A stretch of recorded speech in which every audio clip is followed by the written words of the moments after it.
De la palabra.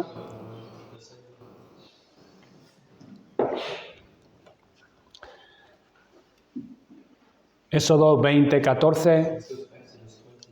No cometerás adulterio.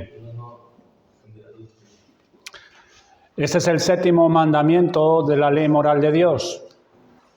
Quiero recordarles que en los 10 mandamientos Dios revela su naturaleza, su carácter y su voluntad para todos los seres humanos, no solamente para los cristianos, para todos los seres humanos. Allí se nos revela a Dios, quién es Él, cuál es su naturaleza, qué es lo que Él demanda de todas sus criaturas.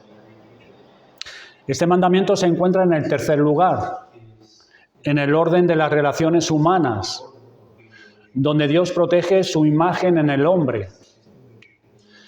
El primero es la relación entre padres e hijos. El segundo es el valor de la vida, no matarás. Y el tercero es la relación entre el marido y la esposa. La importancia de esta tercera relación se subraya con su inclusión en el 10º mandamiento, que es no codiciarás la mujer de tu prójimo. La Escritura prohíbe el adulterio para salvaguardar especialmente la santidad del hogar y la familia.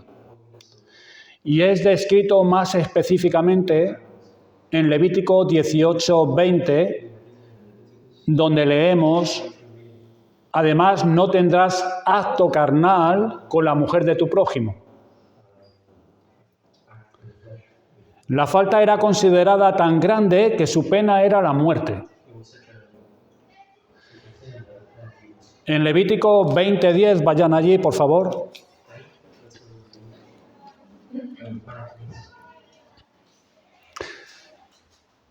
Levítico 20:10 dice: si un hombre cometiera adulterio con la mujer de su prójimo, el adúltero y la adúltera indefectiblemente serán muertos. Aquí no se prescribe el modo de ejecutar el castigo de un adúltero, aunque en Deuteronomio, no le voy a dar la cita porque sé que las están buscando y si no vamos a ir un poco lentos. En Deuteronomio 22 se menciona a una mujer virgen desposada cometiendo adulterio. Ella y su cómplice debían morir por lapidación. La tradición judía nos comunica que a veces el castigo era infligido por estrangulación. Hoy, como sermón introductorio, consideraremos qué es el adulterio. Hemos de diferenciar entre adulterio y fornicación. Tendremos que hablar de la distorsión y corrupción en el plan divino que el pecado ha provocado. También contestaremos a la pregunta: ¿a quién solo protege y a quiénes excluye Dios con esta prohibición y con las demandas que Él requiere y espera? ¿Por qué es tan importante para Dios el adulterio?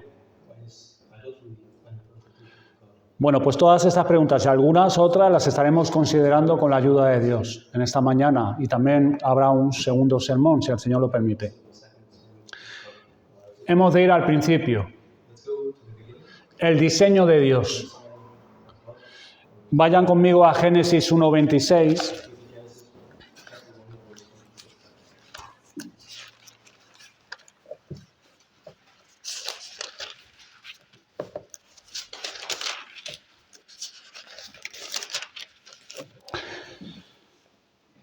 La primera parte del versículo 26 dice: entonces dijo Dios, hagamos al hombre a nuestra imagen, conforme a nuestra semejanza. Y la primera parte del versículo 27 nos dice: y creó Dios al hombre a su imagen, a imagen de Dios lo creó. Es en la creación donde Dios muestra su gloria. Es el hombre mismo, como clímax de la creación, quien revela la gloria de Dios de manera más explícita. Es digno de resaltar cuando Dios dijo hagamos. Nos habla de la pluralidad de Dios, revelándonos que la relación se encuentra en el corazón de Dios, por lo que el hombre es creado en relación a Dios. Dios es espíritu y por lo tanto es invisible. Él creó al hombre para ser su imagen visible. Por eso Él es la imagen de Dios. Dios dota al hombre con cualidades como conocimiento, justicia, santidad y con la capacidad para relacionarse con Dios, su creador. Y dijo Jehová Dios en el capítulo 2, 18, no es bueno que el hombre esté solo. Le haré ayuda idónea para él. Y en ese capítulo 2, versículos 21 y 22, nos dice el relato, entonces Jehová, Dios, hizo caer sueño profundo sobre Adán, y mientras éste dormía, tomó una de sus costillas y cerró la carne en su lugar. Y de la costilla que Jehová Dios tomó del hombre, hizo una mujer, y la trajo al hombre. El mandamiento de Dios para Adán era fructificarse, llenar la tierra y sojuzgarla, lo que Dios había puesto en sus manos. Dios les dio toda planta que da semilla y todo árbol que da fruto y que da semilla, y eso les serían para comer. Con ocasión de la creación de Eva, Dios observa que no es bueno que el hombre esté solo. En este sentido, indica el estado incompleto del hombre o de la mujer aparte del uno del otro, y señala al matrimonio como el medio por el cual pueden alcanzar esta calidad de ser un ser completo, por medio del matrimonio. Dios hizo a la mujer de la costilla de Adán para compartir su naturaleza y que no fuera independiente de él. La mujer fue hecha para complementar al hombre. Y cuando le es presentada a Eva a Adán, en el versículo 23 dice, esta es ahora hueso de mis huesos, carne de mi carne. Esta será llamada varona, porque del varón fue tomada. Varona implica unión. La expresión hueso de mis huesos y carne de mi carne, es el vínculo íntimo, exclusivo y perdurable entre dos personas de diferente sexo, una sola carne. Esta frase, una sola carne, es citada por nuestro Señor en Mateo 19:5 y por el apóstol Pablo en Efesios 5:31, como su autoridad para sus enseñanzas acerca del matrimonio. Carne ahí implica una relación o comunión con el cuerpo como medio, señalando así al matrimonio como la unidad corporal y espiritual más profunda de un hombre con una mujer. El llamado de Dios para ambos entonces es, por tanto, dejará el hombre a su padre y a su madre y serán una sola carne. En un espectáculo de potencia, sabiduría y bondad de Dios, vemos estampado el sello de Dios, con la declaración, y vio Dios todo lo que había hecho, y he aquí que era bueno en gran manera. Queda claro el plan de Dios desde el principio de la creación, era limitar las relaciones sexuales al compromiso amoroso del matrimonio. El matrimonio es una relación exclusiva. La unión total de dos personas, física, emocional, intelectual y espiritualmente. Esta relación elimina la poligamia como una opción. Uno no puede relacionarse de esta manera con más de una persona a la vez. Estos matrimonios nunca fueron parte del plan perfecto de Dios para la humanidad. Me refiero a la poligamia. Si es verdad que lo vemos en el Antiguo Testamento, pero Dios lo permitió a lo largo de gran parte del Antiguo Testamento como una concesión a la debilidad humana. Dios advirtió más de una vez en contra de la poligamia, como por ejemplo en Deuteronomio 17:17, donde leemos: ni tomará para sí muchas mujeres, hablando del rey, para que su corazón no se desvíe. Y en casi todas las historias sobre la poligamia que se cuentan en el Antiguo Testamento muestran la tensión resultante en esos matrimonios. En el Nuevo Testamento se impone un listón más alto, donde un dirigente cristiano debía ser marido de una sola mujer. Por lo tanto, el matrimonio es la unión entre un hombre y una mujer, no entre dos mujeres o dos hombres.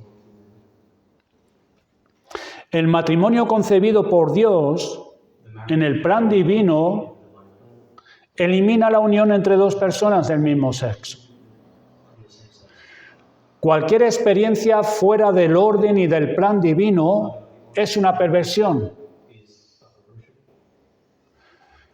Hoy en día se acepta y se fomenta el matrimonio homosexual. Se fomenta como un derecho, como una alternativa sana y normal, como muestra de una sociedad que progresa hacia el respeto y la tolerancia.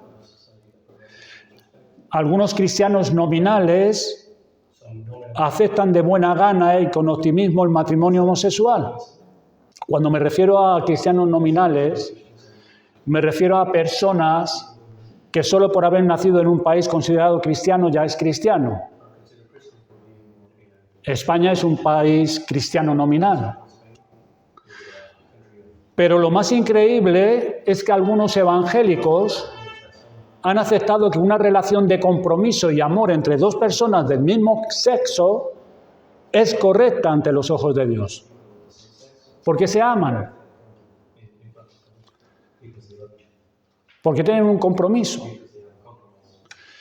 Y hoy en día se esfuerzan de justificar la práctica de las relaciones homosexuales, pero tales relaciones son erróneas. ¿Y por qué son erróneas? Porque son antibíblicas. Dios decretó en los términos más claros, en Levítico 18:22, no te echarás con varón como con mujer, es abominación.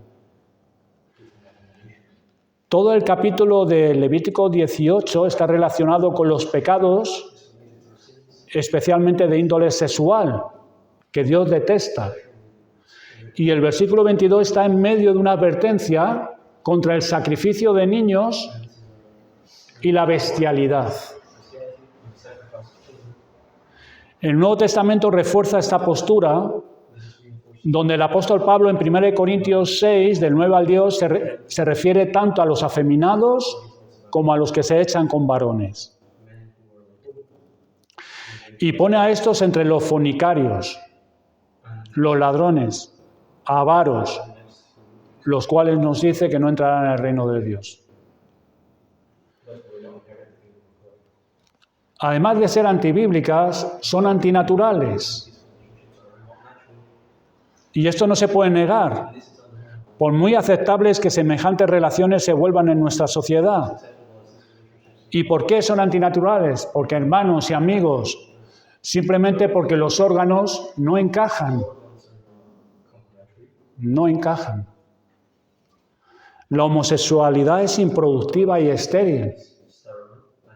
No cumple con el plan divino. Hoy en día hay técnicas muy avanzadas. Dos mujeres que se casan, claro que ella se puede quedarse embarazada in vitro, pero no es el diseño del plan divino de Dios. Es estéril e improductiva. La homosexualidad no es natural. Es la consecuencia del juicio de Dios sobre su criatura por darle la espalda, por no tener en cuenta a su Creador. En Romanos 1:28 leemos: y como ellos no aprobaron tener en cuenta a Dios, ni le dieron gracias, Dios los entregó a una mente reprobada para hacer cosas que no convienen. Nos dice también allí el texto que cambiaron la verdad de Dios por la mentira, dando culto a las criaturas antes que al Creador, teniendo el testimonio de Dios en las cosas que Él ha creado, las cosas visibles, no le dieron gracias a Dios, sino que antes, en vez de darle culto a Él, dieron culto a las criaturas que Dios había creado. Y nos dice que por eso Dios lo entregó a pasiones vergonzosas, cambiando tanto hombres como mujeres el uso natural por el que es contra la naturaleza. Por lo tanto, cualquier experiencia fuera del matrimonio entre dos personas de diferente sexo o es bien adulterio o es inmoralidad sexual. El mandato de Dios en contra del adulterio está asentado solo y únicamente en el contexto del matrimonio heterosexual. No puede darse adulterio entre dos personas del mismo sexo. Puede haber quebrantamiento de confianza. Han hecho un compromiso. A nadie le gusta que le engañen. Se rompe la confianza. Pero el adulterio está asentado solo y únicamente en el matrimonio heterosexual.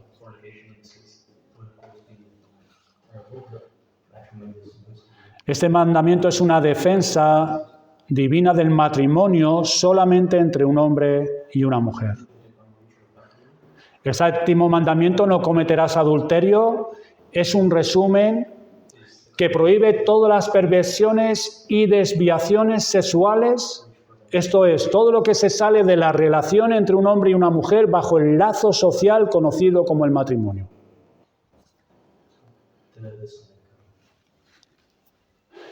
No vamos a citar todas las perversiones que el ser humano puede inventar. No, esa no es la cuestión hoy aquí.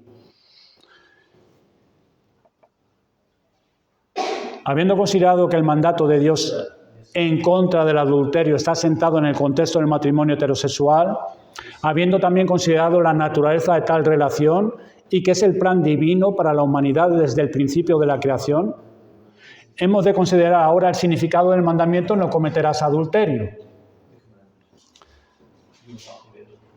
¿Qué es el adulterio? En la Escritura, el adulterio es la cohabitación voluntaria que una persona casada efectúa con cualquier otra persona que no sea su esposo o su esposa legítimo. El adulterio es la inclusión de otros o otras. Es el acto de romper la unión tan exclusiva y especial que es el matrimonio, ya sea el propio o destruir el ajeno, de separar a un marido o de alejar el afecto de la mujer de su cónyuge. Eso es el adulterio. En hebreo la palabra adulterio es naab y se refiere siempre a la violación del matrimonio. En griego la palabra habitual para adulterio es moichao, pero también hay una palabra con un sentido mucho más amplio, que es porneia, de la que se deriva la palabra pornografía. La versión nuestra, la Reina Valera, traduce porneia como fornicación, mientras que la Biblia de las Américas utiliza el término infidelidad e inmoralidad. En Gálatas 5:19 se utiliza inmundicia, lascivia, Y allí leemos y manifiestas son las obras de la carne, que son adulterio, fornicación, inmundicia, lascivia.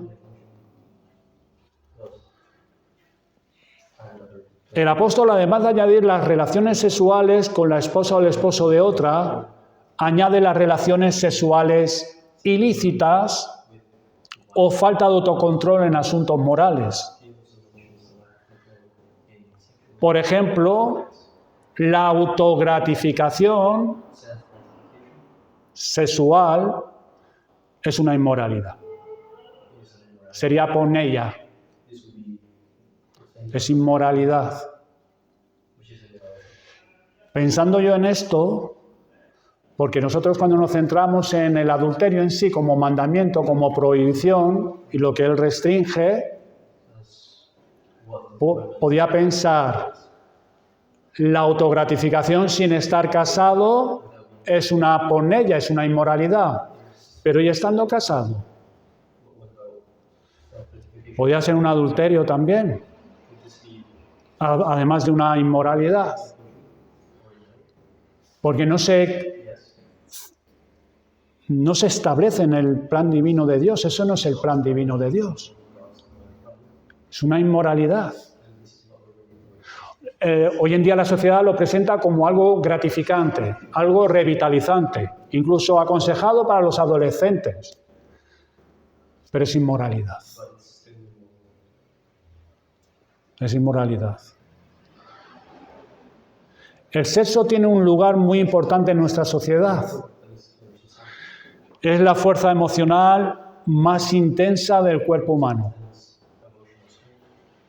Controlado y utilizado como Dios pretendió, es uno de sus más grandes dones. Pero si le dejamos que nos controle, es un tirano que degrada y destruye. La presencia de este mandamiento supone que el sexo, en el lugar correcto, es bueno. Porque Dios nos ha dotado un cuerpo físico. ¿Puede haber un matrimonio verdadero sin sexo? Que muchos de nosotros, tarde o temprano, llegará, como todo ser humano, pero nunca puede haber sexo verdadero sin matrimonio.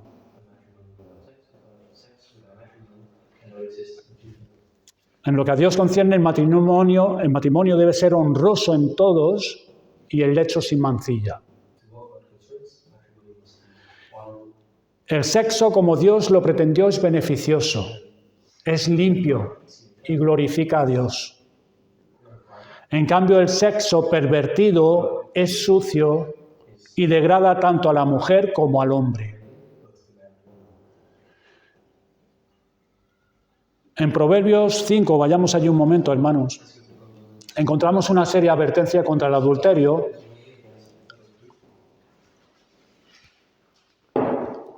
Y siempre con el marido en mente en esta ocasión.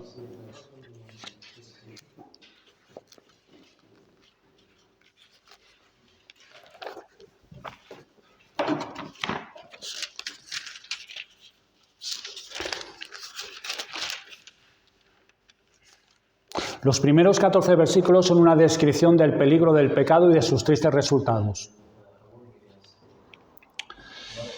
Y desde el versículo 15 hasta el 19, el predicador retrata los beneficios de alegrarse con la mujer de tu juventud. Y dice así: bebe el agua de tu misma cisterna y los raudales de tu propio pozo.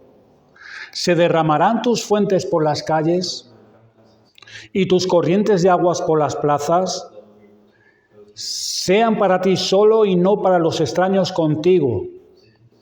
Sea bendito tu manantial y alégrate con la mujer de tu juventud. Como cierva amada y graciosa gacela, sus caricias te satisfagan en todo tiempo y en su amor recréate siempre. Fíjese el predicador cómo retrata los beneficios de alegrarse con la mujer de tu juventud, con tu esposa, bajo la imagen del agua corriendo. Describe el matrimonio como beber de tu propio pozo. El amor intenso y el disfrute sexual jamás deben ser compartidos con otras personas. Sean para ti solo y no para los extraños contigo. Se describe a una esposa amada por su fiel marido como cierva amada y graciosa gacela.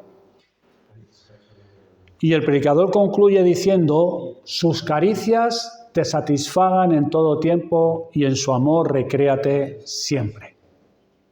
Lo que se nos describe aquí no es un amor erótico, hermanos. No es una experiencia pasajera. No es sexo fácil. Es el amor seguro de un marido fiel que nunca abandonará a la mujer de su juventud, nunca abandonará a su esposa, que siempre se recreará en su amor. No es una experiencia, no es una canita al aire. A Dios le agrada el amor fiel de un marido y una esposa.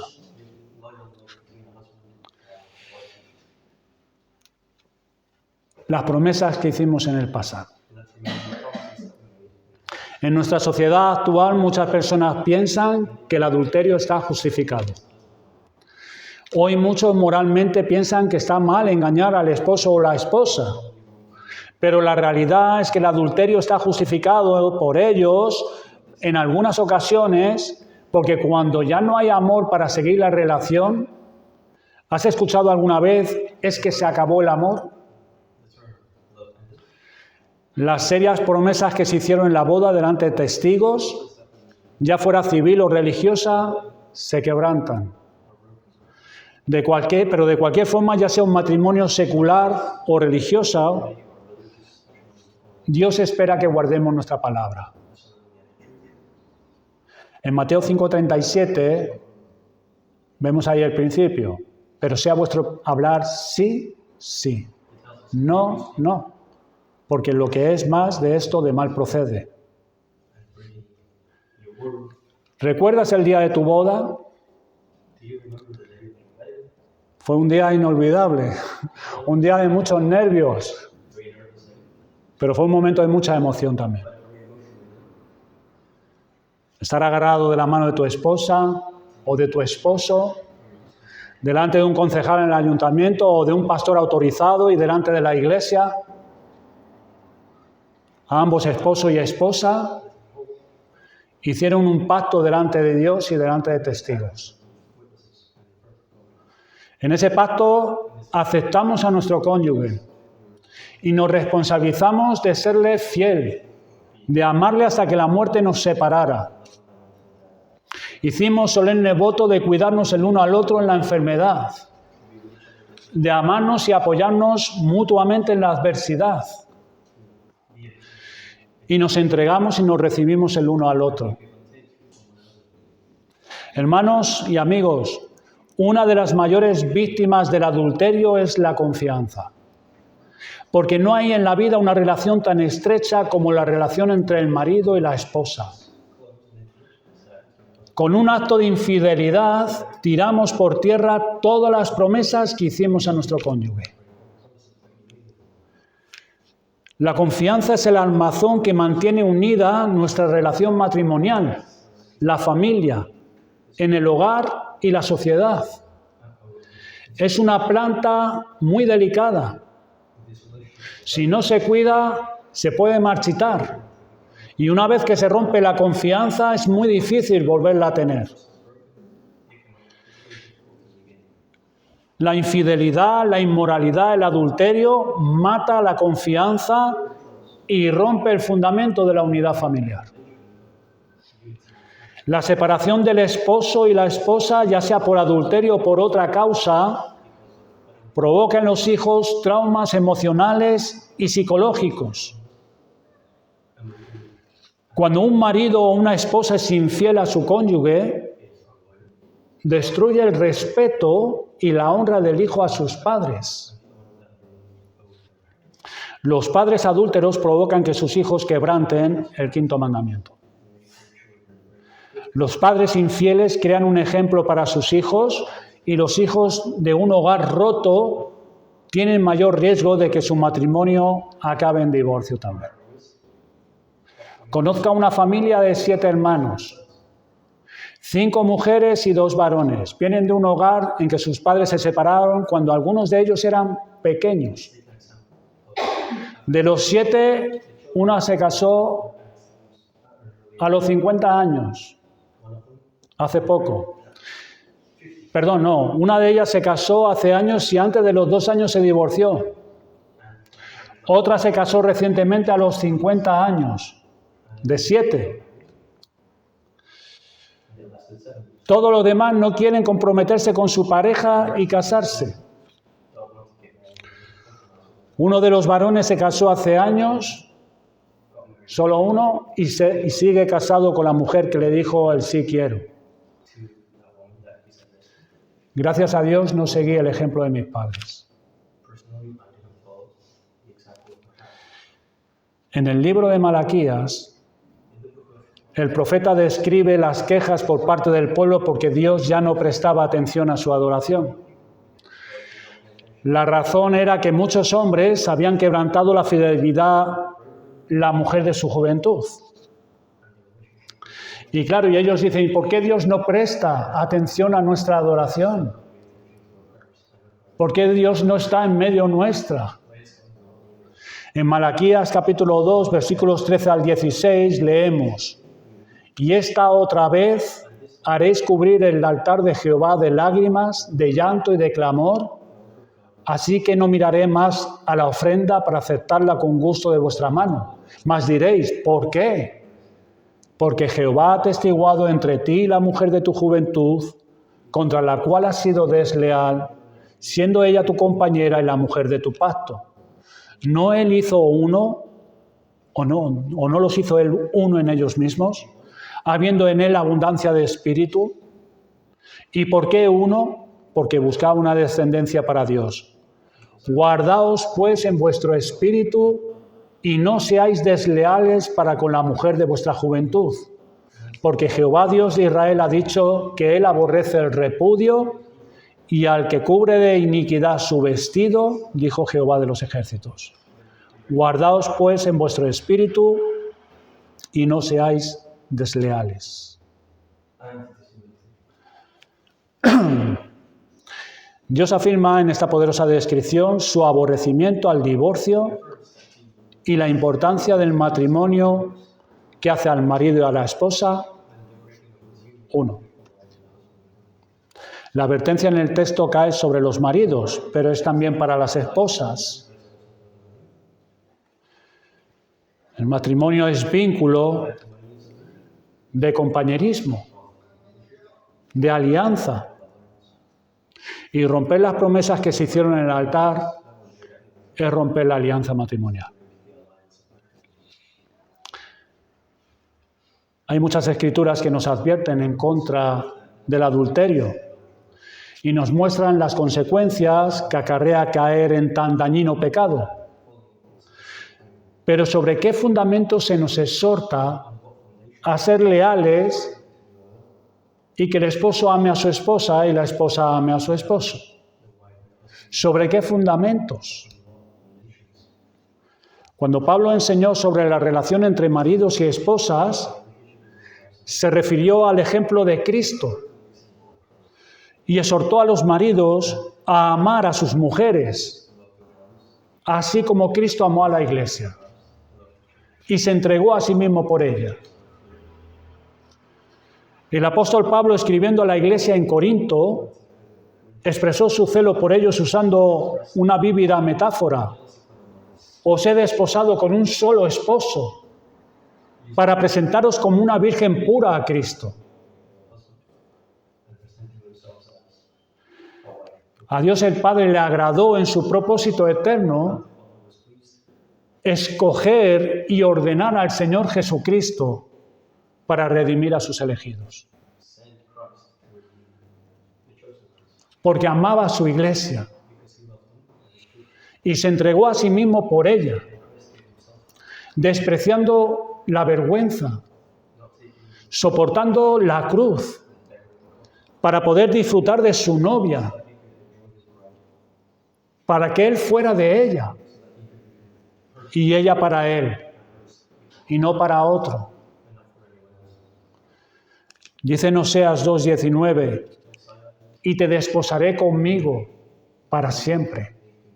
Te desposaré conmigo en justicia, juicio, benignidad y misericordia, para siempre, para siempre. Es por el amor sacrificial de Cristo y su entrega por cada uno de nosotros que formamos la Iglesia que tenemos un alto llamamiento. La sumisión de la esposa debe estar motivada por el amor a Cristo y por el amor de Cristo hacia ella. Así el marido, como hemos leído, amar a su esposa, cuidarla, serle fiel. Debe estar motivado el esposo por el amor de Cristo a él.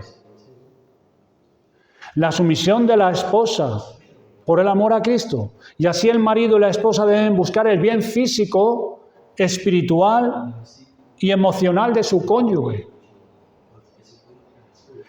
El matrimonio existe para mostrar la gloria de Cristo.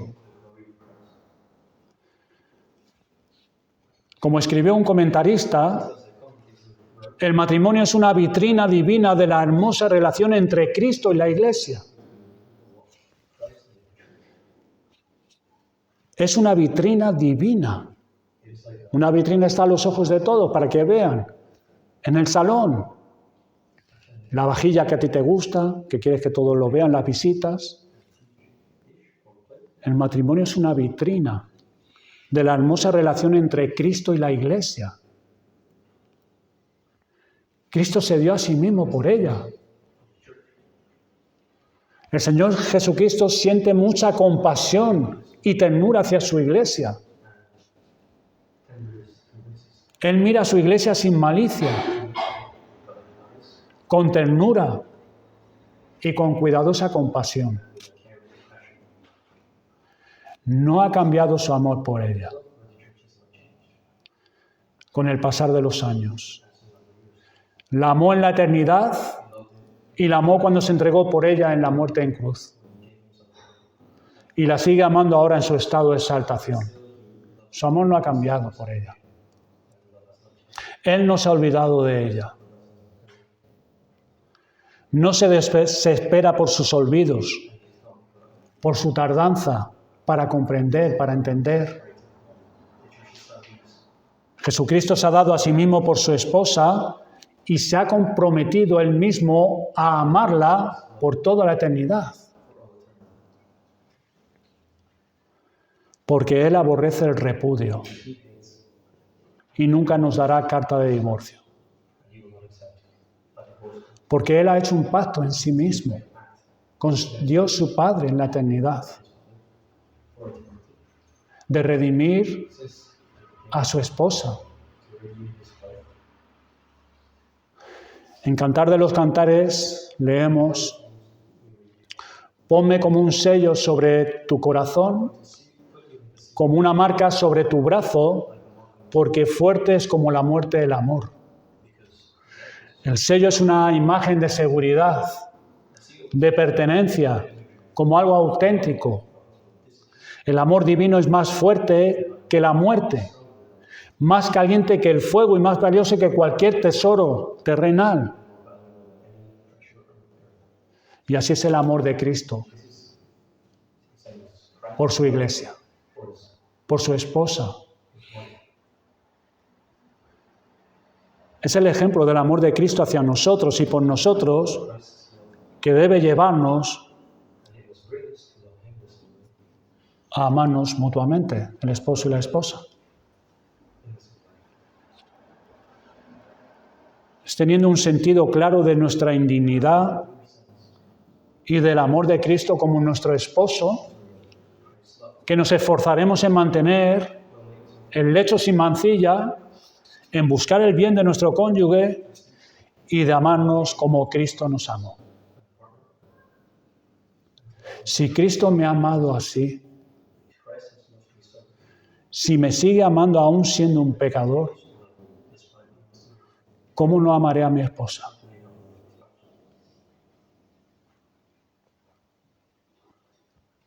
¿Acaso no la perdonaré cuando me ofenda? Nos prometimos mutuamente fidelidad, cuidarnos mutuamente, envejecer juntos. Esposa, ¿cómo no amarás a tu esposo cuando veas signos de debilidad física?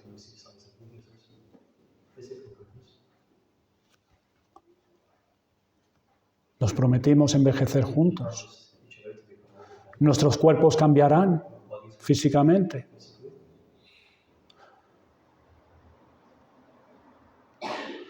Hoy en día hay una gran presión sobre los que quieren mantener el lecho matrimonial puro. El matrimonio es objeto de burla y el adulterio es el tema de muchas películas. El adulterio se considera como normal y correcto, hasta saludable, cualquier clase de inmoralidad. Es la forma de pensar de nuestra época. Nos bombardean con la idea de que el adulterio es romántico, es emocionante.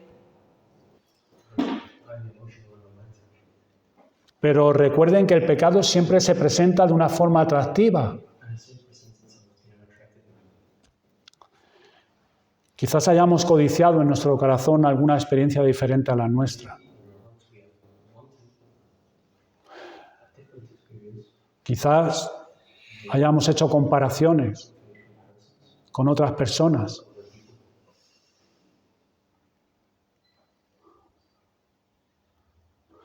Hayamos abrigado alguna inmoralidad. Porque no es solamente el acto en sí de adulterio.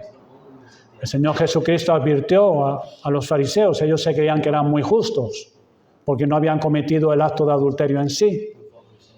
Pero el Señor nos dice claramente que adulterio es codiciar a otra persona en nuestra mente, en nuestro corazón. Pero hay otro adulterio, otra clase de inmoralidad, y es el adulterio espiritual. Cuando no cumplimos lo que le prometimos a Dios, cuando nosotros recibimos a Cristo y nos comprometimos con Dios y con Cristo, en servirle, en amarle, en amar lo que Él ama, en aborrecer lo que Él aborrece. Cuando ponemos todos nuestros afectos en otras cosas, en otros amantes.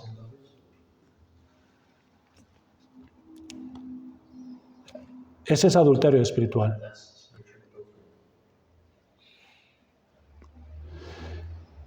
Si es así, podemos hacer como hizo David. Podemos ir a Dios y clamar. Él así clamó: borra mis rebeliones, lávame más y más de mi iniquidad y límpiame de mi pecado. Crea en mí, oh Dios, un corazón limpio y renueva un espíritu recto dentro de mí. Podemos ir al Señor en confesión y en arrepentimiento, renovando nuestro compromiso con Cristo y con nuestro cónyuge. Dios respondió a David de inmediato.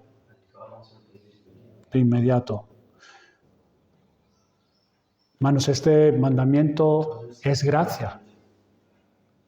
Es gracia. Porque la ley es gracia. La ley nos conduce a Cristo, quien cumplió toda la ley por nosotros, para que la ley no nos condene. Y ahora con una nueva naturaleza, habiendo nacido de nuevo por el poder de Dios, ahora podemos obedecer la ley de Dios y mostrar que somos hombres y mujeres nuevos, diferentes, por la gracia de Dios en Cristo.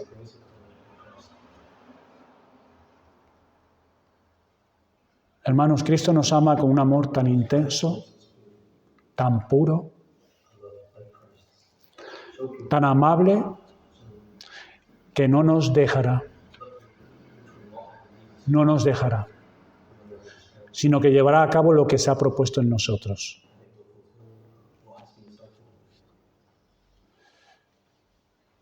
El sabio predicador nos advierte, ya estoy terminando, en Proverbios 9, 17 y 18, las aguas hurtadas son dulces,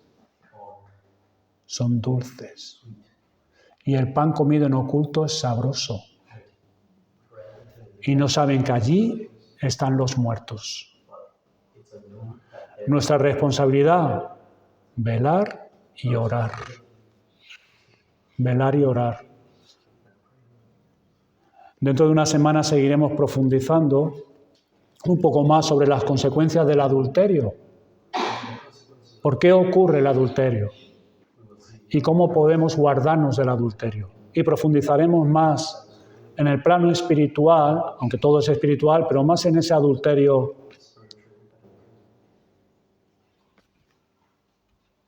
espiritual, no tanto en el físico. Mientras tanto, pidamos ayuda al Señor, que el Señor nos ayude.